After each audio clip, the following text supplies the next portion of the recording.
Do you like my fucking muscles? Do you like my fucking muscles? Yeah. Nah, I didn't agree with her. You like my tits, baby? Yeah. You ain't seen nothing yet. Okay, I mean, yeah. I just thought I'd continue the video diary of my life that's unfolding, right?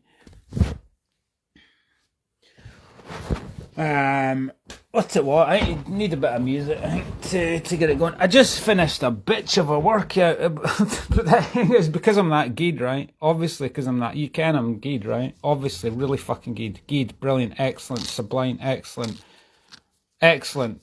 I think greatness, right? How do you define greatness? To quote George Carlin, loads of losers and a few winners, right? I'm pretty much a winning mentality, so you can't lose, can you, if you've got that? You can. It was just instilled in me, you know. So I don't think I can fail, but aye, that workout I did there, right? Half an hour. This is what I do every night. Half an hour every night. So we obviously commute to work, flitter around, go up to Glasgow and go here, there, go to Carlisle about and do that. I've gone away from I've taken a break from what I would do is like train like a pro, like getting mileage in, you know, but I've stopped. I've kind of I'm not gonna get into it, right? But I saw I've what I do is a less distance. We're at the low distance but consistent stage, and then we're going to up the distance. It's all a ebb and you know, it's all a, we're going to peak at the right time, and then we are going to do some good mileage in the winter, but it's too cold today to do any kind of long distance ride because it's like wind chill. I had 3 layers on, maybe even 4 layers because t-shirt as well. Layers on, and you're cycling around town and you're fucking freezing with the wind chill because it's minus, isn't it? Or it felt like, I don't know what temperature it is, but you add that in with the wind chill and you're absolutely freezing, so it's really quite difficult. So it's really quite difficult. But with the discipline, half an hour on the indoor every night, or at least 6 days a week, is standard, plus the commuting and working, right? So that's standard. So that keeps that keeps it up. You know what I mean? And then what we do is we just, I didn't care whether I watch this, right? I'm just doing it because I'm bored. I thought it'd be an interesting. It's been an interest. Let's just take a wider perspective, take time out, which is time out of my time out vibe to kind of. So it's been an interesting experiment, isn't it? Like not doing the kind of content, and I'm going, fuck the content. I am the content. I think I've kind of proved that. I am the content if I decide to be, you know. It's an interesting experiment, isn't it? Just try and create your own content, but I think life is a balance, so I think what I'll probably do is see this. Just put on some background music. There's got to be talking about Duke Tremble, right? It's a balance.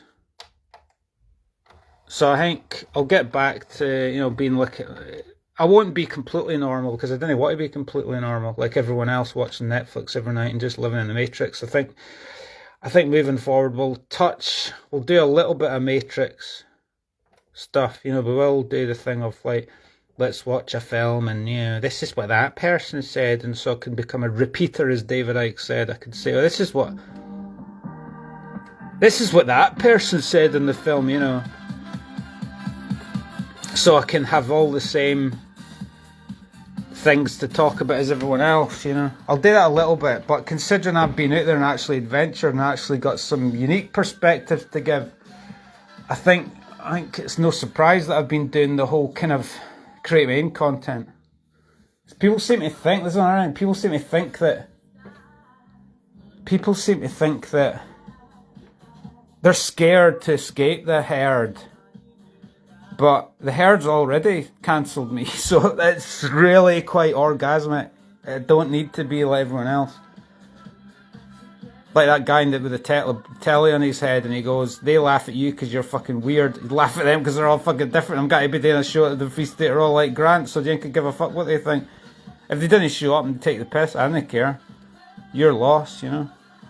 How does it feel to be programmed by the television? Have all your opinions, attitudes, information all completely programmed into you by that box there? Why don't you go it in the world and maybe you'd have a different perspective? You know, I've done that. I've prattled on about that aspect for long enough, haven't I? But no, I've just got to be talking about. It's got to be talking about. I went down video diary, right? I went out on the bike and still vaping, but I've been found.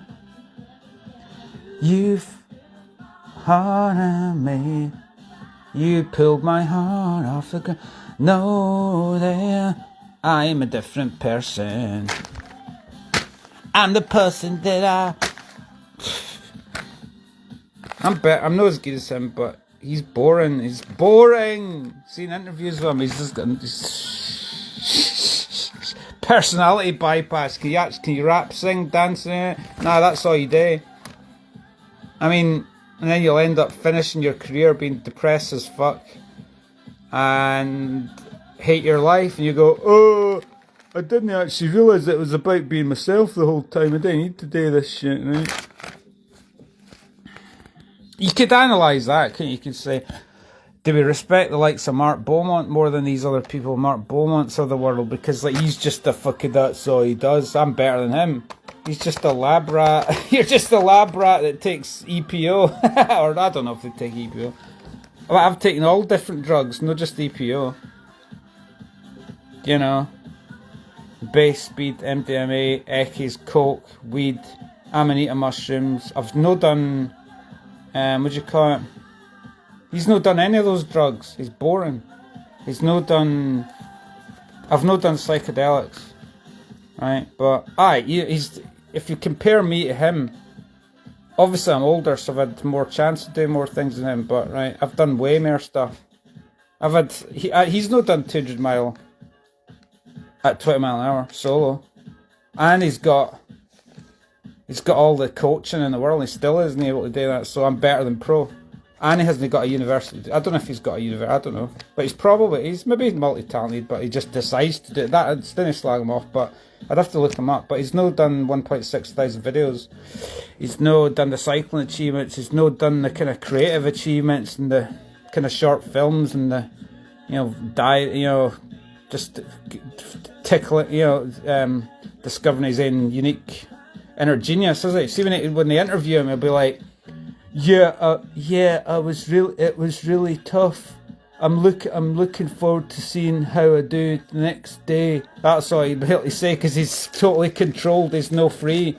I'm more freer than him. He's rubbish, right? Now, I was going to talk about Doug Tremble. I was at the Peri Peri Pepe's, whatever it's called, and I bumped into Doug Tremble, and that was really cool. It's always cool to see him.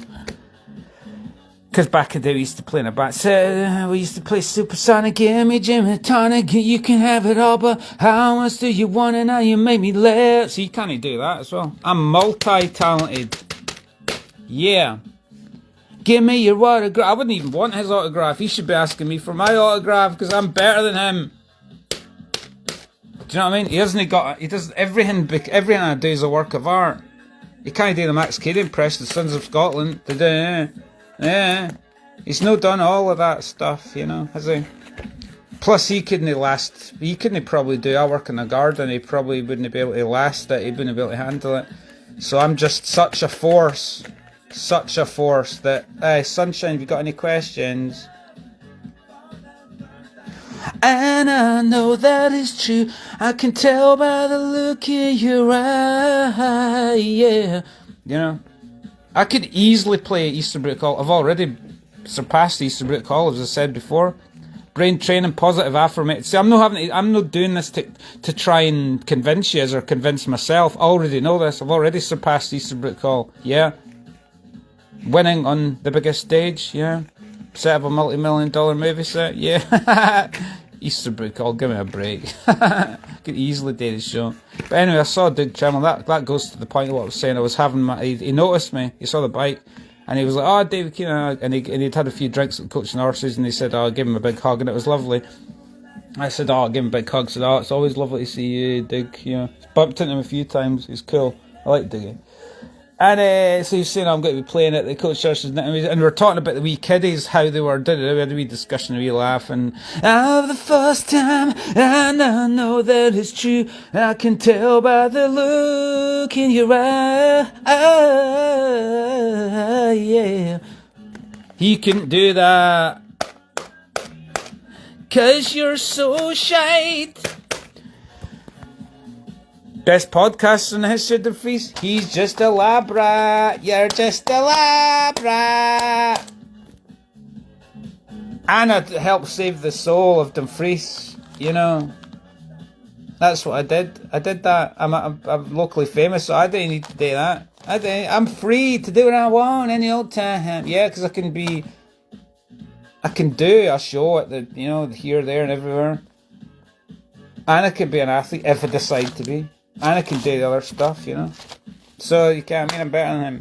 But Doug Tremble, and we were talking about like the kids, they're no free. I was saying about I touched on the idea that I might not be able to come to see it at the Coach Starship because I don't know what to go into it, but you know how I've been sort of not cancelled, barred or whatever, but being a bit leery, and he says, well, I'm like that as well when he has a few drinks, and this is and he actually said it himself. He volunteered it, saying, oh, it's a bit kind of, the atmosphere's a bit, everyone's a bit scared to kind of like, you know, and he's talking about young people. They're scared. They don't even know. We're getting to the point. This is obvious. They're not in connection with their soul, are they? They're too much on this fucking screen the whole time. They haven't got a clue who they are. Oh, did you see that thing? It's funny. Do you actually know who you are? How are you gonna, so they look at someone like me? This is what I mean about the performance art thing in the street, how it's so illuminating. It shone the light of truth on exactly that point about how everyone's asleep, as David Icke said fucking decades ago. We've got the screen and some they go, wow, is that guy's too good to be true? Yeah, he is too good to be true. He's a complete anomaly or not an aberration, but he's like he's a fucking Diamond Dave, hello, because he works on the land every day and nobody else does that, and he's on his own the whole time, apart from his brother who does his head in sometimes, but he's on his own the whole time. So I've just let myself be. I can be exactly what I want to be, and all these fucking chumps are jealous of it. Come on, I mean, woo! David Keenan, he's escaped the Matrix, and he's such a dangerous person because he's free. Well, no luck, because I already beat the police and everyone else, and so there you go.